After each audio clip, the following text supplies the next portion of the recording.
Hello everyone, कैसे हैं आप सब।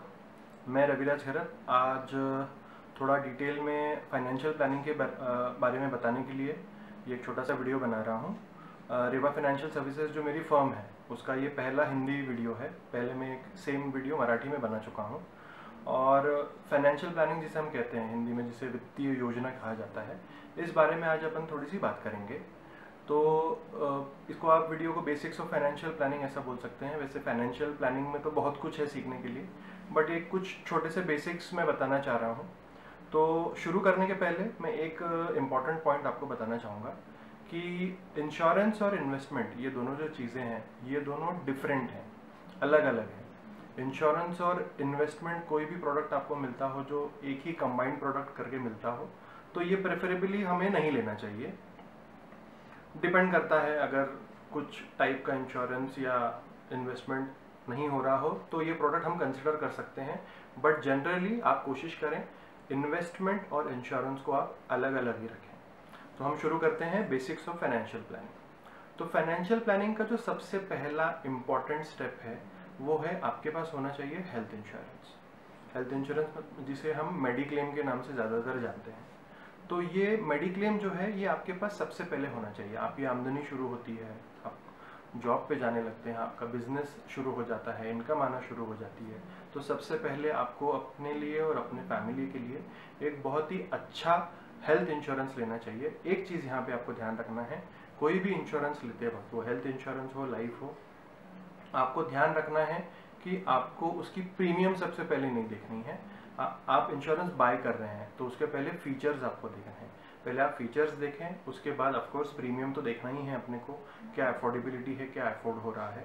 लेकिन पहले ही प्रीमियम के ऊपर आप जंप ना करें, पहले उसके फीचर्स समझ लें और कैलकुलेट कीजिए घर पे कितने मेंबर्स हैं, उसके बेसिस पे आप सम अशोर्ड कैलकुलेट कीजिए और उसके बाद ही आप हेल्थ इंश्योरेंस लीजिए। बट हेल्थ इंश्योरेंस हर एक व्यक्ति का होना ज़रूरी है। ये फाइनेंशियल प्लानिंग का फर्स्ट स्टेप है। इसके बाद फाइनेंशियल प्लानिंग के सेकेंड स्टेप में आता है जनरली पर्सनल एक्सीडेंट कवर और क्रिटिकल इलनेस कवर। अब मार्केट में पर्सनल एक्सीडेंट कवर बहुत दो तरह के मिलते हैं। एक जनरली अगर आप बैंक विजिट करेंगे कोई, तो वहाँ पे 5 लाख का एक्सीडेंट कवर है, साल की प्रीमियम 200 से 500 रुपये के बीच में वेरी करती है। ये एक टाइप का कवर होता है, लेकिन इसमें सिर्फ दो ही चीज़ें कवर होती है। एक तो डेथ बेनिफिट अगर एक्सीडेंट से हुआ तो, दूसरा जो होता है वो परमानेंट डिसेबिलिटी बेनिफिट। मतलब अगर आप जिंदा हैं लेकिन कुछ काम के नहीं रहे, उस टाइप के दोनों केसेस में आपको ये सम अश्योर्ड पॉलिसी का जो है वो आपको मिलेगा। एक दूसरे टाइप की पर्सनल एक्सीडेंट पॉलिसी होती है जिसमें ये दोनों कवर के साथ आपको बहुत सारे अलग से फीचर्स मिलते हैं। ऑफकोर्स वो 500 या 200 रुपये में नहीं आएंगी, लेकिन उसके साथ आपको मंथली इनकम लॉस मिलता है। जिस केस में अगर आपको एक्सीडेंट के कारण कोई मंथली बेड रेस्ट आता है या कुछ हफ्तों के लिए बेड रेस्ट आता है, तो उस इनकम लॉस का कवर ये पॉलिसी आपको करके देती है। तो आप सिलेक्ट कीजिए अपने बजट के हिसाब से आपको कौन सी पॉलिसी लेनी है या कौन सा कवर लेना है। इसके बाद आता है क्रिटिकल इलनेस कवर। अब क्रिटिकल इलनेस कवर और हेल्थ इंश्योरेंस में क्या डिफरेंस है। हेल्थ इंश्योरेंस जनरली पब्लिक अगर आप देखोगे तो 2 लाख, 3 लाख या 5 लाख का सम एश्योर्ड प्रेफर करती है। लेकिन क्रिटिकल इलनेस जैसे मैं बता रहा हूँ, जो बड़ी बड़ी बीमारियां हैं, उन बीमारियों का खर्चा आजकल 3 से 5 लाख में बड़ी मुश्किल से होता है। तो वो जो सम एश्योर्ड हम लेंगे क्रिटिकल इलनेस में, क्रिटिकल इलनेस फॉर एग्जांपल मैं लेके बताता हूँ कि अगर किसी ने 20 लाख का कवर लिया है क्रिटिकल इलनेस का, क्रिटिकल इलनेस इस केस में काम कैसे करता है। क्रिटिकल इलनेस में एक लिस्ट होती है बीमारियों की।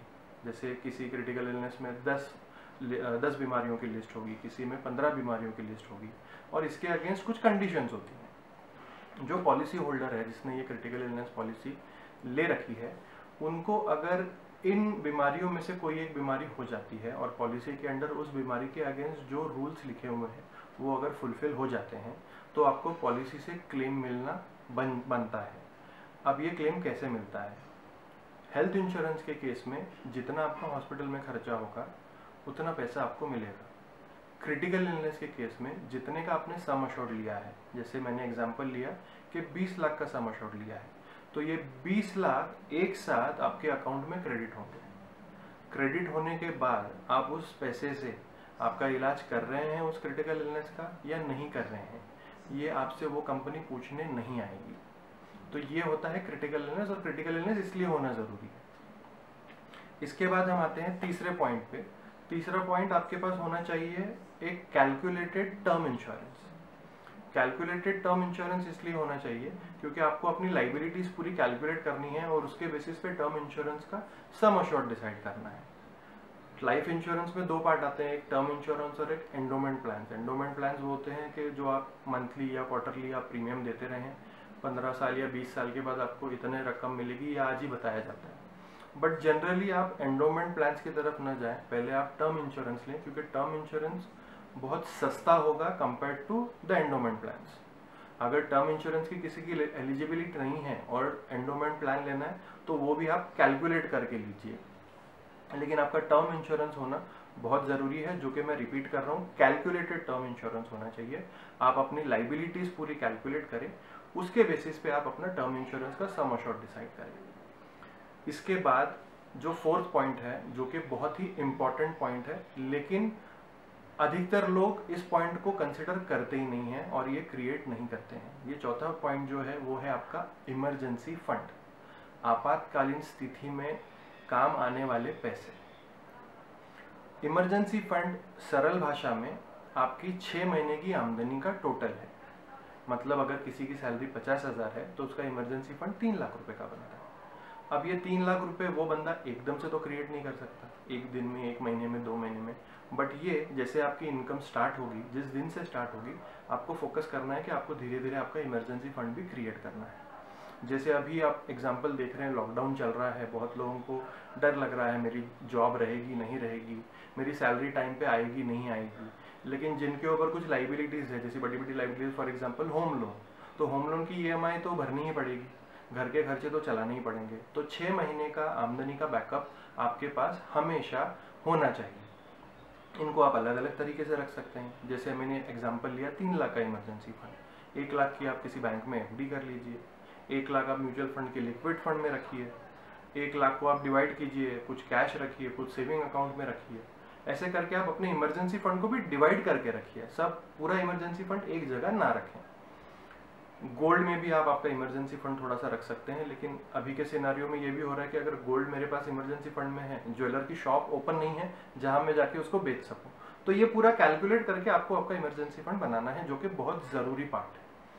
ये सारे होने के बाद एक इम्पॉर्टेंट पॉइंट जो आता है, 5th पॉइंट जो है फाइनेंशियल प्लानिंग का, ये सारे प्रोटेक्शन होने के बाद आपको आपकी इन्वेस्टमेंट्स प्लान करनी चाहिए। अब इन्वेस्टमेंट्स में बहुत सारी चीज़ें आती हैं। इन्वेस्टमेंट अगर मैं यहाँ बात करूँ तो सबसे पहले लोग बोलेंगे प्रॉपर्टी। ऑफकोर्स प्रॉपर्टी भी एक इन्वेस्टमेंट का जरिया है। प्रॉपर्टी, बैंक के फिक्स डिपॉजिट, बैंक के recurring deposit, gold, mutual funds, stocks, ये सारे इन्वेस्टमेंट्स के माध्यम हैं। लेकिन आपको इन इन्वेस्टमेंट्स में भी सारा पैसा इक्वली कैसे डिवाइड कर सकते हैं, ये कैलकुलेट करके ही आपकी इन्वेस्टमेंट्स प्लान करनी है। तो ध्यान रखिएगा, मैंने शॉर्टकट में आपको बेसिक्स ऑफ फाइनेंशियल प्लानिंग के स्टेप्स बता दिए हैं। इनको आप अगर फॉलो करेंगे तो फाइनेंशियल स्टेबिलिटी आपके लाइफ में हमेशा बनी रहेगी, ये मेरा दावा है। लेकिन प्लानिंग करने के बाद उसको एग्जीक्यूट करना भी आप ही के हाथ में है, क्योंकि हम फाइनेंशियल एडवाइजर सिर्फ ये प्लान करके दे सकते हैं, एग्जीक्यूट हम नहीं कर सकते, एग्जीक्यूट आप ही को करना है। होप ये वीडियो आपको एक शॉर्ट में आपको फाइनेंशियल एडवाइजरी का नॉलेज देता है, फाइनेंशियल प्लानिंग का नॉलेज देता है, एंड आई होप ये वीडियो आपको अच्छा लगेगा। अगर ये वीडियो आपको अच्छा लगा है तो प्लीज़ इस वीडियो को लाइक कीजिए, मेरे चैनल को सब्सक्राइब कीजिए, और आशा है मैं ऐसे और वीडियोस बनाते रहूँगा और आपको अच्छे लगते रहेंगे। Thank you very much.